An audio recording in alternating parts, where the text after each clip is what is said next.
किसान भाइयों नमस्कार, स्वागत है आपका कृषि समाचारों के आज के इस अंक में। आइए सबसे पहले नजर डालते हैं प्रमुख सुर्खियों पर। सिंचाई व्यवस्था को दुरुस्त रखने हेतु अगले वर्ष मार्च तक सूबे के सभी गांवों में विद्युतीकरण। प्रदेश में प्याज की बढ़ती कीमतें रोकने के लिए इसकी खेती को बढ़ावा। दलहन की बढ़ती कीमतों पर अंकुश लगाने हेतु केंद्र सरकार बनाएगी 40,000 टन दलहन का स्टॉक। गन्ना उत्पादन घटने के अनुमान से चीनी उद्योग में सुधार होने की संभावना। अब कृषि समाचार विस्तार से। अगले वर्ष मार्च तक सूबे के सभी गांवों में बिजली पहुंच जाएगी। ग्रामीण विद्युतीकरण के संबंध में पावर कारपोरेशन के प्रबंध निदेशक के अनुसार सूबे के अब 1039 गांव ही विद्युतीकरण से वंचित रह गए हैं। उन्होंने केंद्रीय ऊर्जा मंत्री को बताया कि इन गांवों में विद्युतीकरण संबंधी कार्य प्रगति पर हैं। सभी कार्य चालू वित्तीय वर्ष के अंत तक पूरे कर लिए जाएंगे। प्रबंध निदेशक ने बताया कि अगले वर्ष अक्टूबर से गांवों को 16 घंटे बिजली आपूर्ति सुनिश्चित की जाएगी, जिससे किसानों को सिंचाई में आने वाली दिक्कतों से निजात मिलेगी। प्याज की कीमत काबू में रखने के लिए सरकार प्रदेश में इसकी खेती को बढ़ावा देगी। विशेषज्ञों के अनुसार प्रदेश में प्याज की फसल को बढ़ावा देकर और पर्याप्त भंडारण कर इसकी बढ़ती कीमतों को थामा जा सकता है। उनके अनुसार प्याज का उत्पादन 6 राज्यों पर केंद्रित है, साथ ही इस पर मौसम की मार का भी प्रभाव पड़ता है। इसलिए इस समस्या से निपटने के लिए प्रदेश में इसकी खेती को बढ़ावा देना चाहिए। इसके अलावा खरीफ के मौसम में भी इसकी खेती को प्रोत्साहित किया जा सकता है, जिसके लिए भारतीय कृषि अनुसंधान संगठन जैसे शोध संस्थाओं की मदद ली जा सकती है। दालों की बढ़ती कीमतों पर काबू पाने के लिए सरकार चालू खरीफ सीजन से ही बफर स्टॉक के लिए दलहन की खरीद शुरू कर देगी। दालों की होने वाली यह सरकारी खरीद न्यूनतम समर्थन मूल्य के बजाय बाजार कीमत पर होगी। इसके लिए सरकार ने नेफेड को नामित भी कर दिया है। इसके अलावा स्थायी बफर स्टॉक बनाने के लिए भारतीय खाद्य निगम अपने स्तर से एमएसपी पर खरीद करेगी। केंद्रीय कृषि राज्य मंत्री के अनुसार चालू खरीफ सीजन में 30,000 टन अरहर और 10,000 टन उड़द की खरीद होगी। उनके अनुसार दलहन फसलों की कम पैदावार के चलते बाजार में इसकी कीमतें बढ़ी हैं। वैश्विक स्तर पर भी दलहन की पैदावार घटी है, जिससे आयात भी कम हुआ है। उनके अनुसार केंद्र की ओर से राज्यों को 120 से 130 रुपए प्रति किलो की दर से तैयार दाल की पेशकश की गई है। घरेलू बाजार में खरीफ की उड़द नवंबर तक पहुंच जाएगी। इससे जल्द ही उपभोक्ताओं को राहत मिलेगी, साथ ही किसानों को उनकी उपज के उचित मूल्य मिल जाएंगे। देश में वर्ष 2013-14 में दलहन की पैदावार 1.92 करोड़ टन हुई थी। भारी घाटे के दौर में चल रहे चीनी मिल उद्योग को गन्ने के उत्पादन में कमी के अनुमान से बाजार का समर्थन मिलने लगा है। विश्व बाजार में चीनी की कीमतें 25% तक बढ़ी हैं, जिससे चीनी मिलें निर्यात की संभावनाएं तलाश रही हैं। केंद्र सरकार ने चीनी के साथ अधिक से अधिक एथेनॉल के उत्पादन को प्रोत्साहित करने के लिए ही कई तरह की रियायतों की घोषणा की है। सरकार ने एथेनॉल पर लगने वाले केंद्रीय उत्पाद शुल्क को हटा लिया है, ताकि मिलें ज्यादा से ज्यादा एथेनॉल उत्पादन पर जोर दें। खराब मौसम के चलते देश के चालू सीजन में 2.70 करोड़ टन चीनी का उत्पादन होने की संभावना है, जो पिछले वर्ष के मुकाबले 2.5% तक कम है, जिसके कारण घरेलू बाजार में चीनी के मूल्य में तेजी का रुख बनने लगा है। आइए अब जानकारी लेते हैं कृषि भौतिकी संभाग के कृषि वैज्ञानिकों द्वारा किसान भाइयों को दी गई सलाह और सुझाव के बारे में।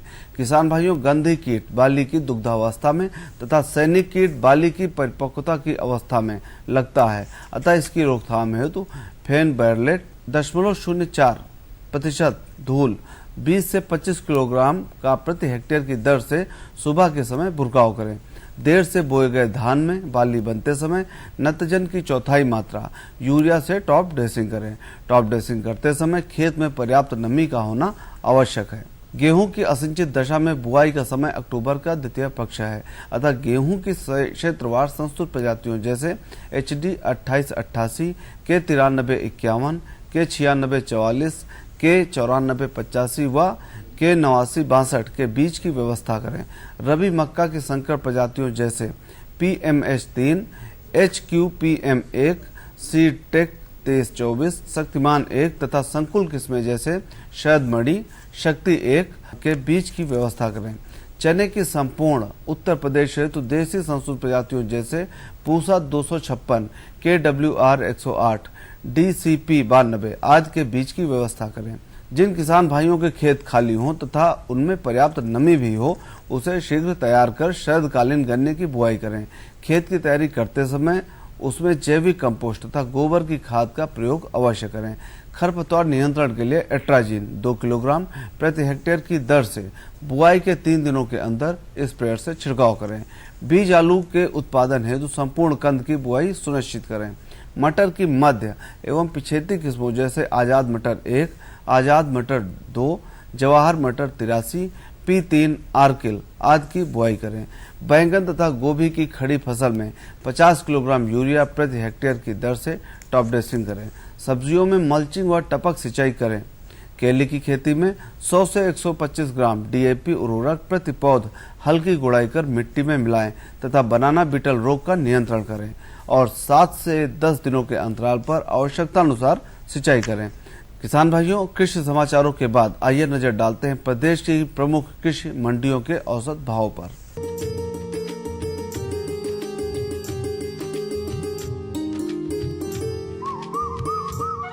गेहूं सुल्तानपुर में 1575 रुपए प्रति क्विंटल, शाहजहांपुर में 1535 रुपए प्रति क्विंटल, मेरठ में 1465 रुपए प्रति क्विंटल, लखनऊ में 1530 रुपए प्रति क्विंटल।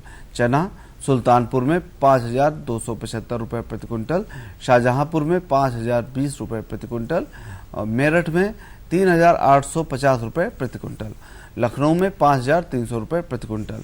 उड़द सुल्तानपुर में 7400 रुपए प्रति क्विंटल, शाहजहांपुर में 8665 रुपए प्रति क्विंटल, मेरठ में 7000 रुपए प्रति क्विंटल, लखनऊ में 8700 रुपए प्रति क्विंटल।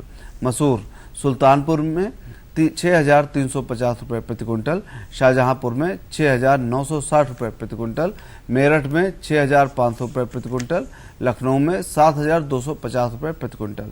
आलू सुल्तानपुर में 725 रुपए प्रति क्विंटल, शाहजहांपुर में 720 रुपए प्रति क्विंटल, मेरठ में 650 रुपए प्रति क्विंटल, लखनऊ में 750 रुपए प्रति क्विंटल।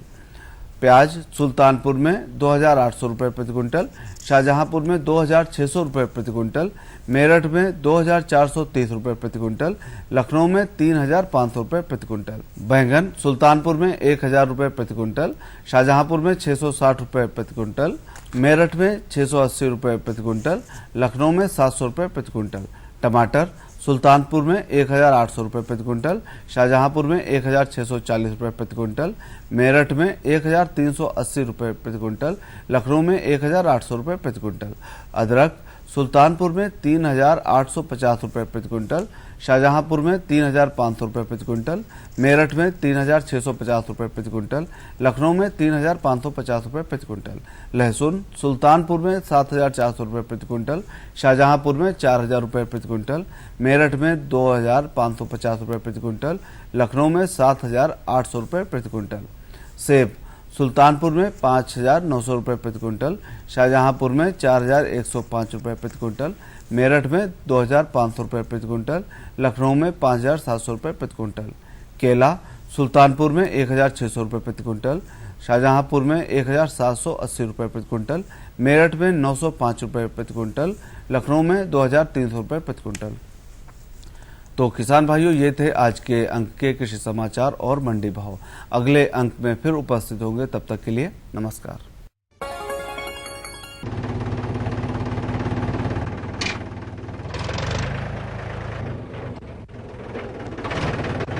अरे हरकू वाह, बीज कीटनाशक और आज खाद भी। अरे इतना खर्चा कहाँ से? अरे खर्च की चिंता किसे है, मेरे पास है ये किसान क्रेडिट कार्ड। कार्ड? अरे बैंकों द्वारा जारी इस कार्ड से किसान उसकी सीमा तक की रकम कभी भी बैंक से निकलवा सकता है और खेती बाड़ी की सामग्री कभी भी खरीद सकता है। तो हरकू भैया एक कार्ड मेरे लिए भी। किसान क्रेडिट कार्ड के लिए नजदीकी बैंक से संपर्क करें और पाएं ढेर सारे लाभ। खुशबू की फुहार में, स्वाद की बहार में, तरक्की की तानों में, खिलती मुस्कानों में, हरे भरे पौधों में, बड़े बड़े सौदों में, मधुर भिनभिनाहट में, खुशियों की आहट में। NHM बागबानी मिशन, हमारी चाहत, आपकी मुस्कुराहट।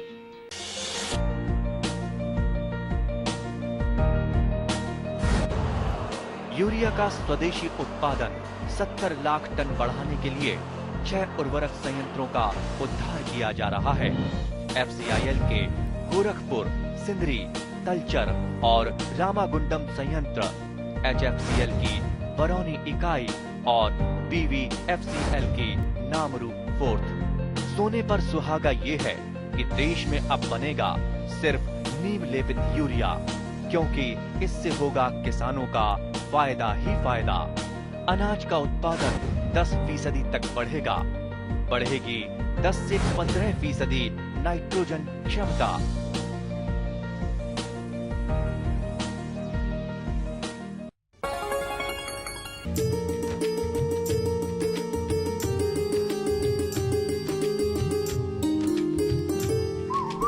किसान भाइयों नमस्कार। कृषि समाचारों के बाद कार्यक्रम में आप सभी का स्वागत है। भाइयों, हम सभी खेती करते हैं, लेकिन खेती में हमारी महिलाओं का योगदान कम नहीं होता। घर से लगाकर खेत तक वे हमारा बराबर सहयोग करती हैं और बिना उनके सहयोग के हम खेती का कार्य ठीक ढंग से नहीं पूरा कर सकते। आज हमारे साथ कार्यक्रम में है संध्या जी, जो कि गौरी गांव काकोरी लखनऊ से हैं। ऐसी महिला किसान हैं जो खेती में सहयोग करती हैं। संध्या जी, कार्यक्रम में आपका स्वागत है। नमस्ते सर।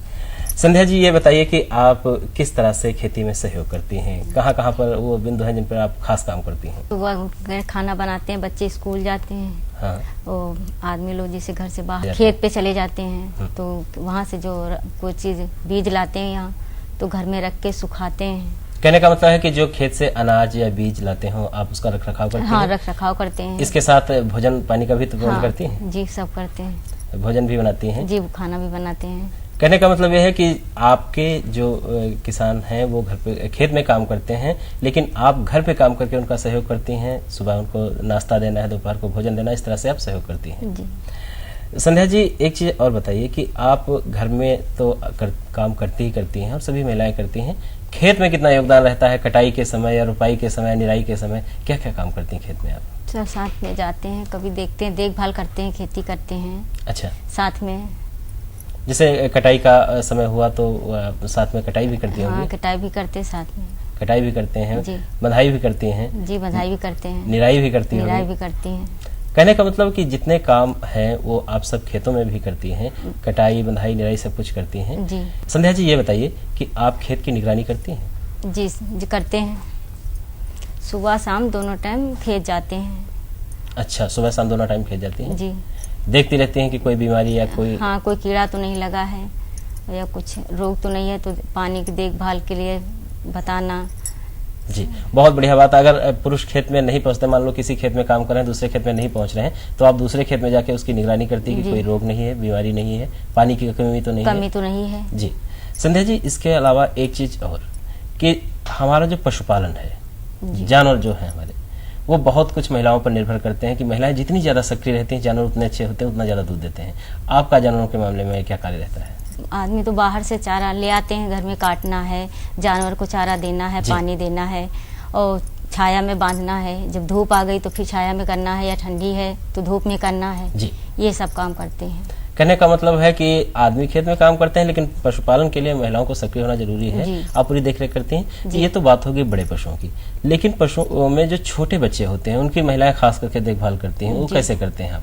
सर, वो छोटे बच्चे जैसे होते हैं तो एक टाइम को दूध पी लेते हैं, दोबारा दोपहर में उसको बोतल से दूध पिलाना पड़ता है। अच्छा, मतलब जिनको खुराक मिलती रहे। हाँ, जो खुराक मिलती रहे तो वो तंदुरुस्त रहें, बस इसीलिए अच्छा रहते हैं। तो जैसे कभी कभी उनको बीमारी लग जाती है या कीड़े लग जाते हैं, तो उनके बारे में आप क्या करती हैं? जी, डॉक्टरों से मिलते हैं, संपर्क करते हैं, तो कोई भी दवाई लिखते हैं तो वही लगा के लगाते हैं। जो डॉक्टर आपको दवा देता हो अपने जो बच्चे हैं उन पर प्रयोग करती हैं। इसके अलावा संध्या जी, जो दुग्ध से बनने वाले पदार्थ होते हैं, भाई खेती होगी तो दूध होना चाहिए, दूध के लिए भाई मट्ठा, घी होना चाहिए, उन सबको आप कैसे करती हैं? जी, दूध निकाल के फिर दूध गर्म करते हैं, तो फिर ठंडा हो जाता है, फिर उसको दही बनाते हैं या मक्खन बना के इस्तेमाल करते हैं। मक्खन से घी भी बनाते हैं? हाँ, घी बनाते हैं। उसे खाने से पौष्टिक होता है। जी जी, बहुत अच्छी बात है, क्योंकि अगर घर में दूध नहीं होगा, घी नहीं होगा तो किसान मजबूत नहीं हो सकता। मजबूत नहीं होंगे, बच्चे भी स्वस्थ नहीं रहेंगे। जी जी। एक और महत्वपूर्ण बात होती है कि जब किसान भाई खेत में कोई बीज पैदा करते हैं तो घर पे लाते हैं, और घर पे लाने के बाद फिर जिम्मेदारी महिलाओं की हो जाती है कि समय से उनको धूप दिखाना या उनकी देख रेख करना कि घुन तो नहीं रहा है, कीड़ा तो नहीं लग रहा है। उस मामले में आप क्या करती हैं? घर में क्या है, बीज को ले आते हैं तो सुखाते हैं रख के जी। तो फिर देखते बीच में देखते रहते हैं कि कीड़ा तो नहीं लगा, कोई घुन तो नहीं लगा, तो धूप में दिखा के तब रख देते हैं। नीम की पत्ती है जैसे गांव में डाल के, जी, बहुत अच्छी बात नमक है। डाल के यही सब रख देते कि कीड़ा न लगे। कहने का मतलब है कि आपने जैसे जो देसी उपाय हैं, हाँ, ये घर के उपाय हैं, नमक डाल दिया या नीम की पत्ती डाल दिया, हाँ, तो कीड़ा या नहीं मेथी की पत्ती डाल हाँ, दिया, तो कीड़ा नहीं लगते हैं, कीड़े नहीं लगते हैं, और समय पर जो है बीज हमको तैयार मिल जाता है। इसके अलावा सब्जियों के बीज महिलाएं रखने में बहुत कुशल होती हैं। जी। जैसे लौकी का बीज है, कद्दू का बीज है, तो वो तो पूरा पेड़ में पका लेते हैं बीज जी, तो वो उसको रख देते हैं तो वो खराब नहीं होता। फिर जब जरूरत होती बोने की तब बीज को हम कद्दू को या लौकी को काटते हैं जी, धूप में सुखा के रख लेते हैं। जब बीज बोते हैं तब हम काटते हैं, तब उससे बीज को बो देते हैं खेतों में। तो हर एक चीज का, जैसे बैंगन है, भिंडी है, लौकी है, तुरई है, कद्दू है, इसका बीज बो देते तो तैयार हो जाता है। कहने का मतलब है कि आप जो किसान है, स्वावलंबी किसान है, हाँ। बाजार पे कम निर्भर करती हैं। जो आपके विश्वसनीय बीज हैं, वही खेत में जो सब्जी हो जाती वही बोते, वही इस्तेमाल करते हैं। इस्तेमाल करते हैं। बहुत बढ़िया बात है, और ये सबके लिए संदेश होना चाहिए कि कीटनाशक दवाइयाँ कम मिलाते हैं, जैसे गोबर की खाद ज्यादा, नाइडफ वाला खाद है वो ज्यादा इस्तेमाल करते हैं। जी जी, मतलब नाइडफ खाद है, गोबर की खाद है, वर्मी कंपोस्ट है, हाँ, ये सब इन चीजों पर आपका ज्यादा ध्यान रहता है। ध्यान रखता ज्यादा जी। संध्या जी, एक बात और कि हम ये सब काम करते हैं, बीजों का रख रखाव करते हैं, तो खेती में नए नए बदलाव हो रहे हैं। इन नए बदलावों की जानकारी आप कहाँ से हासिल करती हैं? ये तो जानकारी हम रेडियो से या समाचारों से सुनते रहते हैं जी, और ये पेपर से भी पढ़ के ये सब जानकारियाँ हासिल करते हैं। इसके साथ साथ जो आपके कृषि विशेषज्ञ हैं, चाहे ब्लॉक पे हो, चाहे जिले पर हो, या कृषि विज्ञान केंद्र हो, वहाँ भी जाती हैं? जी। संध्या जी, एक प्रश्न बहुत महत्वपूर्ण होता है कि कमाए आदमी चाहे जितना, लेकिन बचत महिलाएं ही करती हैं, और जितनी महिला जागरूक होती हैं उतनी ज्यादा बचत होती है, और बचत हमारे आड़े वक्त में काम भी आती है। तो बचत के मामले में आप क्या कहना चाहेंगे, कैसे बचत करती हैं? और सब्जी लेने जाते हैं तो देखते हैं कि कौन सी सब्जी अच्छी है, और थोड़ी सब्जी में घर परिवार चल जाएगा। मेरा जैसे 5 फैमिली है तो आधा किलो में चल जाएगा, तो वही हिसाब से लेंगे सब्जी के, जो खराब भी ना हो, और खराब भी ना हो, हाँ, सस्ती भी पड़े, उपयोगी भी। हाँ, उपयोगी, बच्चों के लिए भी, सबके लिए पौष्टिक हो। जी। इस वजह से हम थोड़ा थोड़ा पैसा बचाते रहते हैं। एक चीज और संध्या जी, कि महिलाएं अगर जागरूक होती हैं तो घर में बीमारियां कम आती हैं। हाँ, साफ सफाई की वजह से। तो आप कौन कौन से ऐसे कार्य करती हैं अपने घर में या खेती में कि जो बीमार, चाहे पशु हो चाहे घर के प्राणी हो, कम बीमार हो या बीमारियां न लगें, उसके लिए क्या क्या करती हैं? खेती में तो सर, जैसे खेत में साफ सफाई रहेगी, घास नहीं होगी, पानी बराबर लगेगा तो कीड़ा वीड़ा नहीं लग सकते जी, हैं। बहुत अच्छा है। और जो घर में है साफ सफाई रखेंगे, और झाड़ू पोछा साफ सुथरा, जैसे गांव में है तो गोबर से लिपाई ना करें, मिट्टी से लिपाई करें, तो मक्खियां कम आएंगी, तो बीमारी कम फैलेंगी। और पानी है तो साफ सुथरा पीना चाहिए, तो उबाल के पीना चाहिए, इसलिए बीमारियां कम रहती हैं। जानवर को ताजा चारा खिलाना चाहिए और ताजा पानी पिलाना चाहिए, तो स्वस्थ रहेगा जानवर, तो दूध भी अच्छा देगा जी, और बीमारियां भी नहीं होंगी जी। कहने का मतलब है कि अगर हम इन बातों पर ध्यान रखें तो हमारा पैसा भी बचेगा, हमारी सेहत भी अच्छी रहेगी। संध्या जी, आज आप हमारे कार्यक्रम में आई, हमारी महिला जो किसान है और साथ साथ जो पुरुष किसान है, दोनों को बहुत बढ़िया जानकारी दी। इसके लिए आपको बहुत बहुत धन्यवाद। नमस्ते सर। तो किसान भाइयों, आज के कार्यक्रम के माध्यम से आपने जानकारी ली कि जो हमारी महिलाएं हैं वो कितनी हमारी खेती में सहायक हो रही हैं, कितना सहयोग कर रही हैं, और जितनी ज़्यादा महिलाओं की भागीदारी होती है हमारी खेती उतनी अच्छी चलती है। आशा है कि आज का कार्यक्रम आपको जरूर अच्छा लगेगा। अब दीजिए अनुमति, नमस्कार।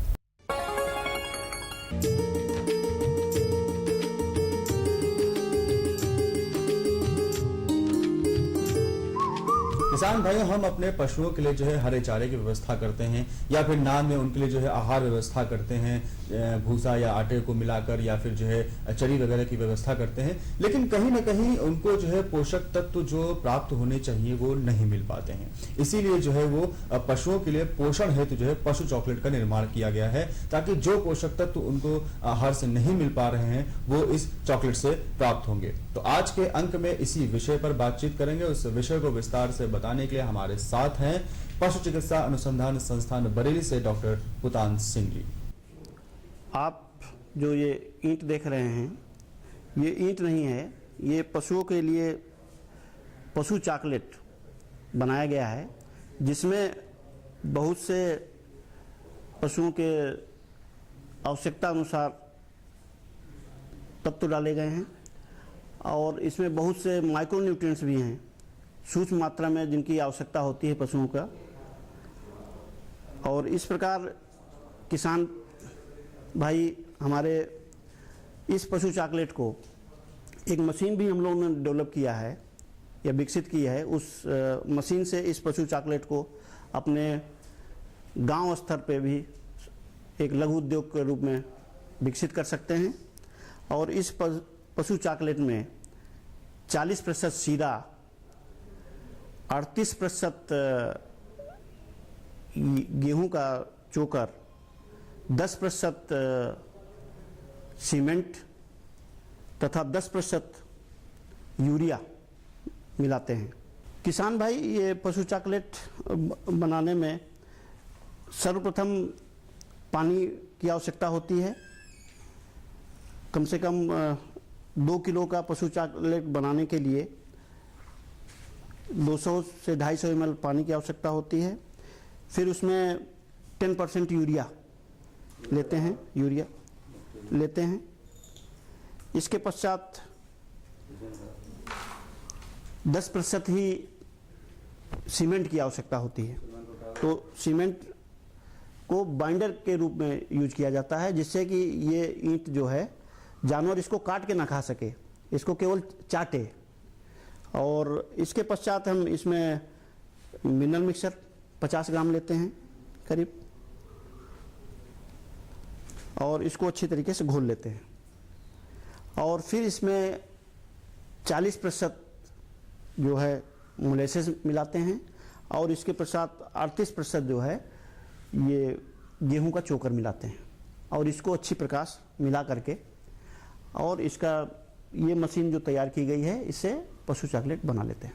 जो घोल हमने इस प्लास्टिक टब में तैयार किया है, जिसमें यूरिया है, मिनरल मिक्सचर है, नमक है और सीमेंट है, उसको उसमें मिला करके और इसको अच्छी प्रकार से मिक्स करते हैं।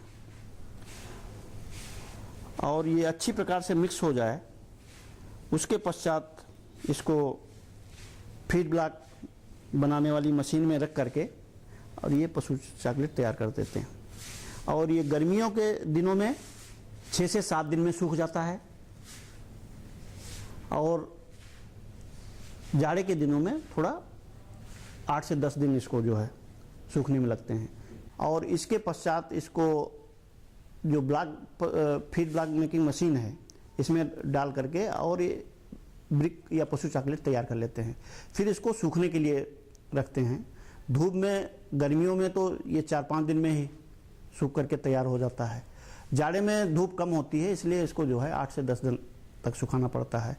या कुछ बिजली चालित मशीन हैं, उनमें 24 घंटे के अंतर्गत ही उसको सुखा करके तैयार कर लेते हैं। तो जैसी आवश्यकता होती है वैसा हम लोग इसको तैयार कर लेते हैं। और इसकी सेल्फ लाइफ या कितने दिन तक इसको रख सकता है किसान भाई, ये 6 से 9 महीने तक जो है अच्छी प्रकार से रखी जा सकती है। इसका फ़ायदा ये है कि जिस प्रकार हम लोग आप अपने उसमें भी देखते हैं कि अपने आहार में हम सभी चीज़ें शामिल करते हैं, जैसे रोटी भी, चावल भी, दाल भी, सब्जी भी। इसी प्रकार से जानवर के भी आवश्यकता जो है सभी तत्वों की होती है और वो विभिन्न चीज़ों से प्राप्त किए जा सकते हैं। हमारे किसान भाई ज़्यादातर भूसा खिलाते हैं या उनके पास जो भी दाना उपलब्ध है, चाहे उनके पास चोकर उपलब्ध है तो चोकर खिला देते हैं, खल उपलब्ध है तो खल खिला देते हैं, या आटा उपलब्ध है तो आटा खिला देते हैं। जबकि आवश्यकता इस बात की होती है उसको संतुलित करने के लिए हमें खल, चोकर और अन्न, गेहूं, जौ, इनको सबको मिला करके अच्छी प्रकार से खिलाना चाहिए। तो जो हमारे किसान भाई केवल चोकर खिला देते हैं या चारा खिला देते हैं, सूखा चारा या हरा चारा, उसके अलावा भी कुछ सूक्ष्म तत्वों की आवश्यकता होती है। वो सभी सूक्ष्म तत्व करीब 20 से 22 वो इसमें उपलब्ध रहते हैं। और इसके साथ साथ जो प्रोटीन की कमी होती है किसान के चारे दाने में, वो प्रोटीन भी इसमें उपलब्ध है। और इसको जानवर चाट करके लगभग 250 से 300 ग्राम प्रतिदिन जो है बढ़वार देता है और 1.5 से 2 किलो दूध की जो है उत्पादकता बढ़ जाती है अगर इसको जानवर लिक करता है या चाटता है या पशु चॉकलेट देता है। हम लोगों ने जो चॉकलेट बनाई है इसका वजन 2 किलोग्राम है और इसकी कीमत जो है हम लोगों ने 40 रुपये रखी है। हमारे किसान भाई या नवयुवक यूथ जिसको नौकरी नहीं मिल रही है वो अपना जो है इससे उद्योग गांव में लगा सकता है और चला सकता है। इस मशीन की कीमत हम लोगों ने 7,500 रुपये रखी है और ये हमारे इंचार्ज एटिक से जो है प्राप्त की जा सकती है।